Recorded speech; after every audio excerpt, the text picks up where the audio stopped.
Pinayagan mo siya? Pustahan, hindi pwede. Taka mo. Diba? Oo. Yun na mangyayari dyan. Ano man ang mangyayari, kuya, kapag nakita natin na sa lahat ng sinabi natin ay merong isa doon silang suot na pinagbabawal natin. Well, alam mo meron akong sinita niyan. Ako mismo, hindi man ako protocol officer, pero sabi mo nga, only protocol officer lang ang pwede. Totoo yun. Yes. Kasi they are empowered na magsita and magpalabas. And to make sure na yung protocol natin ay masunod. Yes. Not only that, ang purpose ng protocol is to make sure that the event will go well. Yes. Diba? Yung maayos, organized, and very formal and professional. Yes. And solemn. Ngayon, sabi ko ngayon doon sa kuya, kuya, hindi ka ba nabigyan ng listahan ng mga dapat suotin? Sabi niya, wala po kasi akong plain. Ang mahal-mahal ng barong mo, husi nga. If I'm not mistaken, 5,000 to 10,000 or more pa yan. Oo. Magkano lang naman yung plain white t-shirt? May 150, may 100. Di ba? Bakit ganun? Yun ang sinabi niya, wala. Ay, nako, siguro pumoporma or nagmamadali. We don't know. Pero hindi ko ginadjudge. Pero syempre, on the other side, ikaw bilang protocol, ano sa tingin mo? Kasi kuya, basta you're against the protocol, ibig sabihin, it is a must for me as a protocol officer na talagang labas kita sa bulwagan. Dapat. In reality. Pero alam mo, hindi nga in reality. Technically speaking, dapat pag may violation, labas. Or hindi makapasok. Tama. Technically speaking. Pero in reality, ginagawa mo? Sa amin, ginagawa namin. Make sure namin sa protocol officer na, kuya, make sure na yung protocol masunod. Ginagawa namin yun. Even yung pagdating ng mga guests, kung may aalalay sa kanila, ginagawa natin yun. Pero bakit? Kung sa'yo, ginagawa mo yun. Pero bakit yung mga, kasi ako lagi akong ini-invite po ng mga iba't ibang clubs na umattend. Sa totoo lang po, pasensya na po sa invitation, hindi ko maikutan lahat. Sa dami pa nag-invite sa akin all over the Philippines.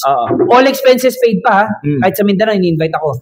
Ngayon, bakit ako umattend ng mga ilang mga chartering inductions, mayroong mga markings. Alam sa totoo lang ito in reality, hindi nila pinapalabas. Bakit ka mo? Backer ko si President. Yan. Backer ko si Gov. Yan. Siya nagpasok sa, di ba?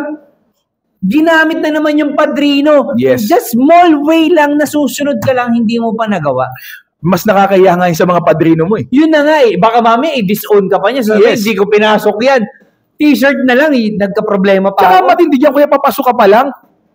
Kapapasok ka pa lang. Hindi ka nakakapanumpa. Hindi ka nakakapanumpa. Kinatay mo na yung protocol mo. Meron ka ng sinuway. Diba? Yun. Kaya kuya, last week, nagkaroon kami ng induction sa Taytay.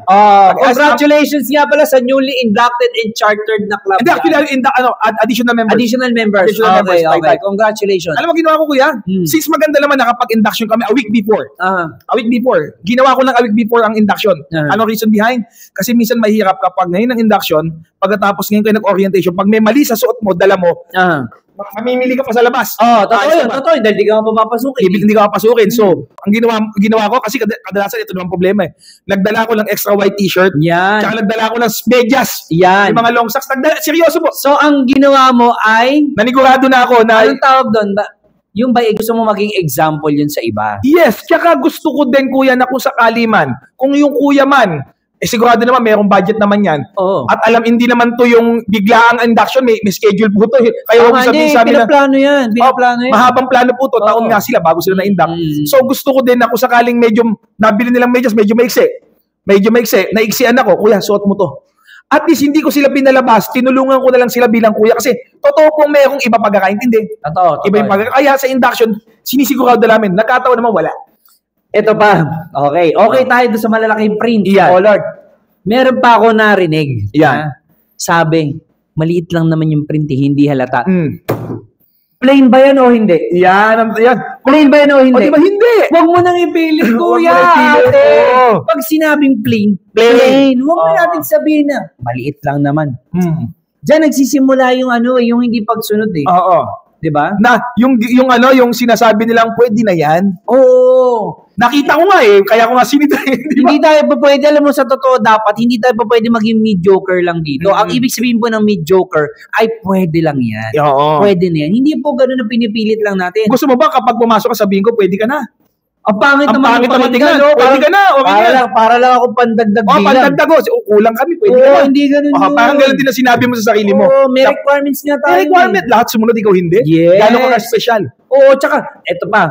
Hindi naman po pwedeng ikaw pagbibigyan ka na. Bakit? Nakakataas ka ba? Paano kung sa kabila, ganyan kalaki yung print ko sa'yo, okay na. Paano yung sa kabila, ganyan kalaki?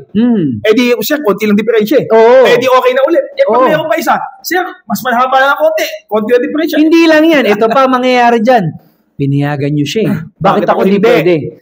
See? Lumalaki ngayon. Pinayagan mo siya? Basta hindi pwede. Naka po. Diba? Yun na mangyayari dyan eh. Kaya nga yung maliit lang na issue, lumalaki na ngayon. Totoo. Kaya yung mga kuya, na since nag-start naman, bago naman kayo endak, ay dumaan kayo sa orientation. Yes. Kung ano po ang sinabi sa orientation seminar nyo, ano man po ang protocol na pinapagawa sa inyo, paano kayo magdamit, paano kayo maglakad, paano kayo mag-behave, lalo na sa during the induction or kahit ng event, dapat gawin po natin. Kasi yun ang standard. Yes. Respetuhin po natin yung organisasyong sinamahan natin. Tama. Huwag natin gawin na pwede na yan. Tama. Hindi tayo bara-bara lang na. Sige na, tuloy na. Hindi tayo organisasyon na pwede na yan. Tayo po ay organized po na fraternity. Yes. Kaya organization, organized tayo. Kaya huwag niyong sabihin na pwede na yan. Yan. Okay, laging pwede. Ayos na ayos. Yan ang tama. Yun. Sundin natin. Yun ang kasi, nakakatandaan nyo, kapag kayo ino-open na club, ito kuya, pag kayo ino-open na club, dumating ang national president, dumating ang governor, dumating ang district governor, may dumating na GOAS. Sino nakakaya? Yung club president nyo. Yung club nyo nakakaya. Magre-reflect yan sa inyo. Magre-reflect yan, lalo na sa presidente nyo. Iiyak ang district governor nyo pag pinansin siya ng regional governor. Iiyak ang regional governor sa galit sa inyo kapag sinita siya ng national. Masakit po para sa mga officers na merong papasok dito na hindi sumunod na under mo. Na basta-basta lang, no? Iyon ang sinasabi natin dito. So, anong resolution natin dito, kuya? So, again, ako, ang mapapayo ko po sa mga kuya, ate at bunso, and sa mga fellow na friends ng Eagles na gustong mag-join, we should obey and follow the rules strictly. Yes. Yun ang pinakamaganda, kuya. Nakapag 5 eyes ka na, sumunod ka naman. Nakapag-orientation ka, sumunod ka naman. Tama.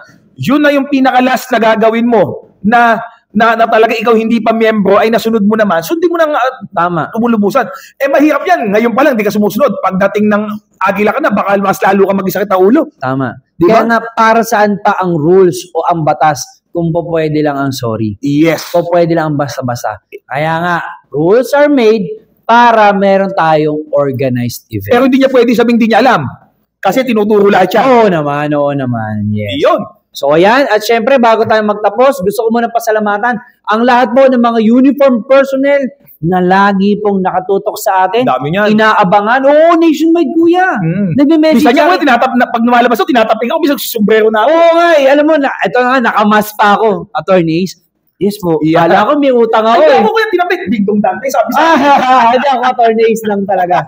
So ayan, di ba? Maraming salamat. Very informative daw ang ating discussion dito. Yes, not only about membership of Eagles, but as well sa mga batas din applicable sa ating bansa. And syempre gusto ko pong batiin ang mga kuya, ate at bunso na mga OFW. Nanonood po sila all over the world. Yes. Maraming salamat. Keep on sharing. Yes. At marami po tayong mga information na mapag-uusapan dito. Yes, Dragons Project po worldwide. Maraming salamat po. See you po.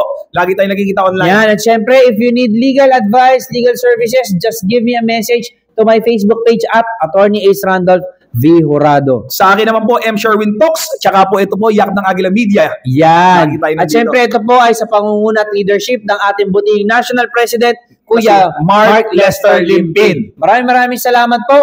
The original Yakap ng Agila Media. Maraming salamat po. Mabuhay po kayo.